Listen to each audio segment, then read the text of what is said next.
Fala galera, professor Felipe, Biologia. Hoje vamos falar um pouquinho sobre gimnospermas, dar uma olhada mais enfática sobre os estróbilos e a endosporia. Bom, começando aqui, dando uma olhada só, estou usando aqui um representante muito famoso do grupo, das gimnospermas, aliás, que é o pinheiro, mas poderia também ser as araucárias, que são plantas mais até famosas para nós aqui no Brasil. Bom, devemos lembrar que o pinheiro, né, essa árvore de grande porte, ela representa o esporófito no ciclo de vida desses vegetais. O esporófito, como vocês devem lembrar, é a geração dominante, né, do grupo das gimnospermas, assim como era no grupo das pteridófitas e também vai continuar sendo lá no grupo das angiospermas. Bom, essa é a geração 2N, a geração diploide, que leva esse nome exatamente por formar esporos, né? Bom, os esporos são formados dentro de estruturas conhecidas como esporângios. Mas esses esporângios, na verdade, eles aparecem reunidos em um órgão reprodutor que as gimnospermas formam, né? E o pinheiro forma uma bem famosa, inclusive, que são os chamados estróbilos, tá? A gente conhece muito bem essas estruturas, na verdade, apesar do nome feio, né? Mas a gente conhece muito bem essas estruturas como pinhas. Aquelas pinhas, né, que a gente usa para decorar a árvore de Natal, né, aquela estrutura marrom, meio espinhenta, né, um negócio meio estranho, né, que não é tão atrativo até para os animais. Isso é bem interessante que já seja citado.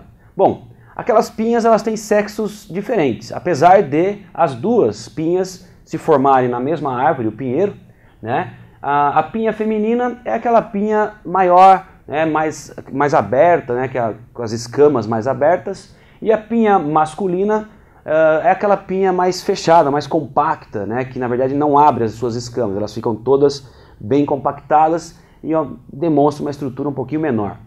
Muito bem, essas estruturas, as pinhas, elas são conhecidas como estróbilos, então, como eu disse, e na verdade as partículas que devemos usar aqui, né, mega e micro, remetem à sexualidade dessas estruturas. Na verdade, megaestróbilo significa estróbilo feminino ou pinha feminina, assim como microestróbilo significa pinha masculina, né, ou estróbilo masculino. Em cada escama, né, na verdade, as escamas que montam essas estruturas, elas também levam nomes, esses nomes são um pouco mais difíceis de serem lembrados, mas é importante citá-los aqui. Cada escama também pode ser chamada de esporofilo. A palavra esporofilo remete a uma folha modificada para a formação de esporos, entende? Então, aqui temos as escamas da pinha feminina, né, que como eu disse são as escamas mais abertas, que formam aquela estrutura maior, e as escamas menores, né, formadas na pinha masculina, que são chamadas de microesporofilos. Mesma coisa, né, remete aqui ao sexo masculino, e folhas modificadas para a formação dos esporos. Percebendo que tudo aqui continua sendo 2N, né, diploide, porque simplesmente faz parte do corpo do esporófito. Muito bem, dentro de cada escama, né, seja das escamas femininas, né, ou seja das escamas masculinas, dos megaesporofilos ou dos microesporofilos, acontece então a divisão meiótica. A meiose, que todo mundo deve lembrar, que é a divisão que leva à formação dos esporos. Então a gente tem no interior dessas escamas a formação dos esporos femininos, no caso megásporo, e dos esporos masculinos micrósporo, né? Agora temos aqui estruturas haploides, porque obviamente provém da meiose.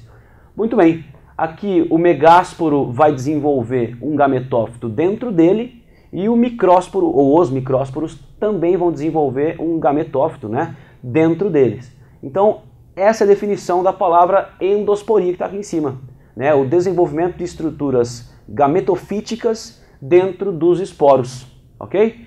Então, por hoje é só, pessoal. Obrigado, até a próxima.